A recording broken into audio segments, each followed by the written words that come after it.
Happy Wednesday, everybody. Quick update on where we're at on this scene here.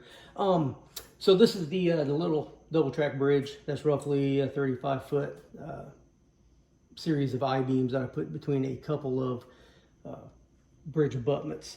So what we're working on today is I did a little painting on the I-beam right there. I'll bring it closer to the screen in a second.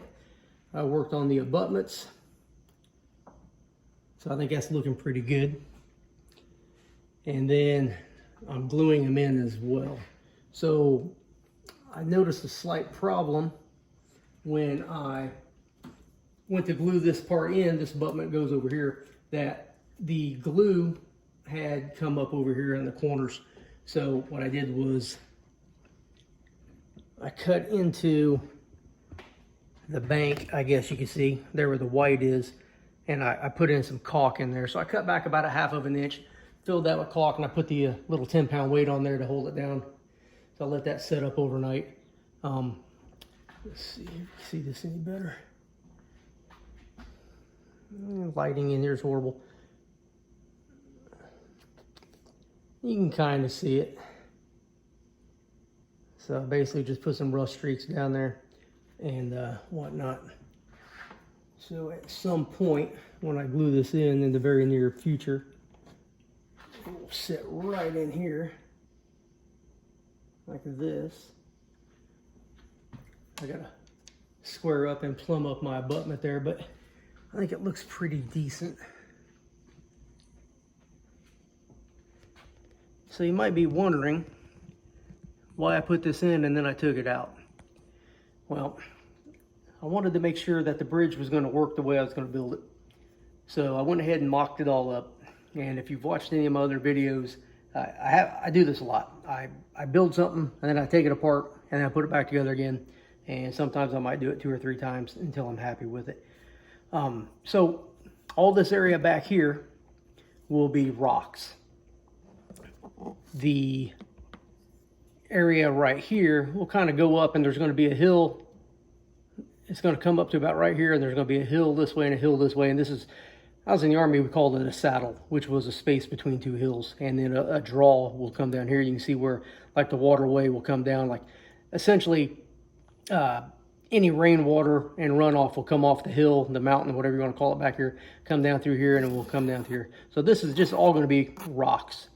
And then the epoxy, when I pour the epoxy, it should come up to maybe a 1/4 inch, maybe 1/2 inch at the highest. So that would be probably about right in here. So I think my water marks, my flood marks, or high water marks, whatever you want to call them, will be okay. I'll put this back in here. I think you'll see. I think it looks pretty decent. It looks pretty decent. And like anything that I do, I continue to make improvements as I go along. So if I'm not happy with something, but it's good enough, I'll leave it be for a while and let it grow on me. And then if a couple of weeks, I still don't like it, then I'll fix it and I'll change it around a little bit. So, but the plan here in the next couple of days is to get the drainage rock down here put in, glued in, and seal this up a little bit so that the epoxy doesn't get back to the foam. Because if I remember right, the epoxy will eat the foam. But you can kind of see that I've got track on both sides spread out. So here by probably Saturday, I'll have all this back in.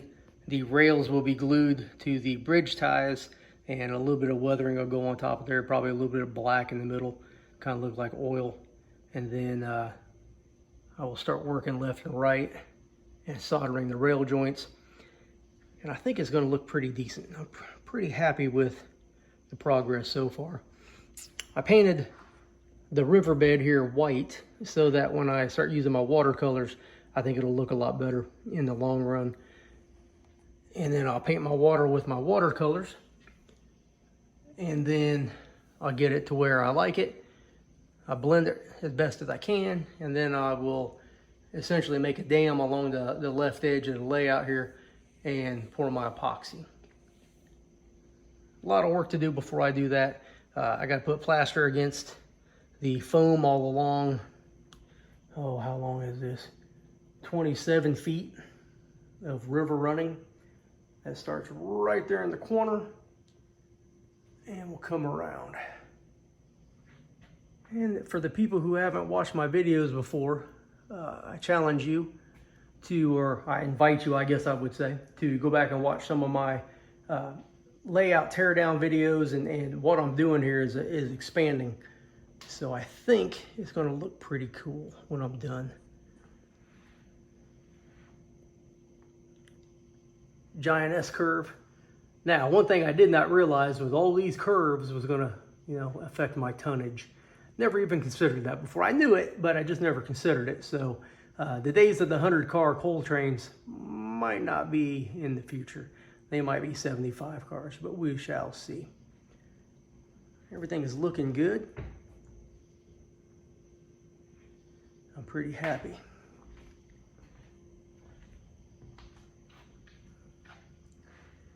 So next thing on the agenda is I got to fix these lights. You know, 6 months ago, all these lights worked. I got 10 of them in here with 4 bulbs in each. And now I'm down to 3. So I'm going to replace them all with LEDs, and they will get direct wired in, and then it'll be brighter than daylight out here.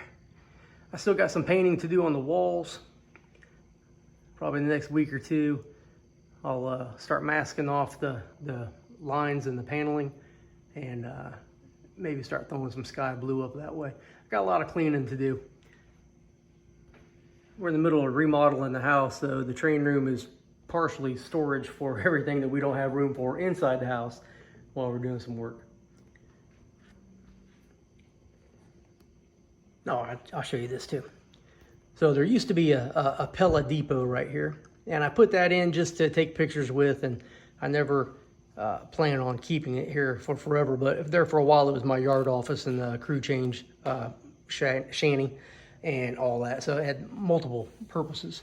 But that's going to come out. That's just going to be grass again, and then I will probably take out this little bit of a roadway here, and it'll just be some short trees, some shrubs, probably a lot of junk. You know, there's always junk, you know, next to the tracks and everything.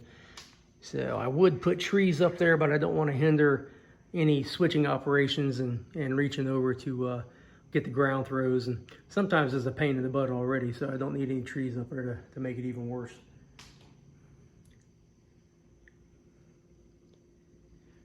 I believe that's about it. I've rambled long enough. I invite you to subscribe. I think I'm 578 or 579 subscribers, so thank you, everybody.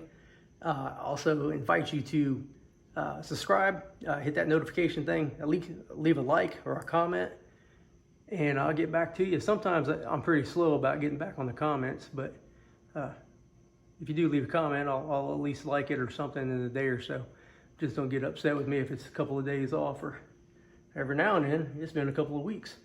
But lots of work to do, so come back tomorrow and see what I do next.